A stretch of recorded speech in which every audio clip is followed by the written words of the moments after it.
এমনেট plus অ্যাপে মামা vote এখন দুইটা ক্যাটাগরিতে হচ্ছে, এক ফ্যান চয়েস আর্টিস্ট, দুই ভিসা ফ্যান চয়েস। এই দুইটা ভোটই আলাদা, ভোটের ক্যাটাগরিও আলাদা, এই ভোটের জন্য যে অ্যাওয়ার্ড পাবে সেটাও আলাদা। মোট কথা এই দুইটার মধ্যে কোনো মিল নেই। এখন আসি ফ্যান চয়েস আর্টিস্টে।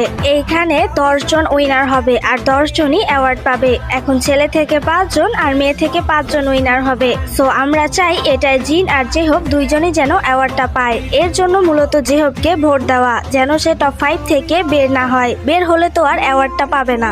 তাই ফ্যান চয়েস আর্টিস্টে 2 দিন জিন এবং 1 দিন জেহব, এভাবে করে দুইজনকেই ভোট দিবা। আর হচ্ছে ভিসা ফ্যান চয়েস, এটাই আমরা শুধু জিনকে ভোট দিব। এটা হচ্ছে দেসাং, যেটাই আমাদের রাজারা প্রতি বছর উইন হয়। এইবার আমরা জিনকে উইন করাবো। ফ্যান চয়েস আর্টিস্ট বনসাং, যেটাই 2 দিন জিন আর 1 দিন জেহব, এমন করে দুইজনকেই আমাদের ভোট দিতে হবে। ভিসা ফ্যান চয়েস দেসাং, যেটাই আমাদের শুধু জিনকে ভোট দিতে হবে। একসাথে ভোট দেই, এর জন্য এক ভেবো না, দুইটা ভোট কিন্তু আলাদা।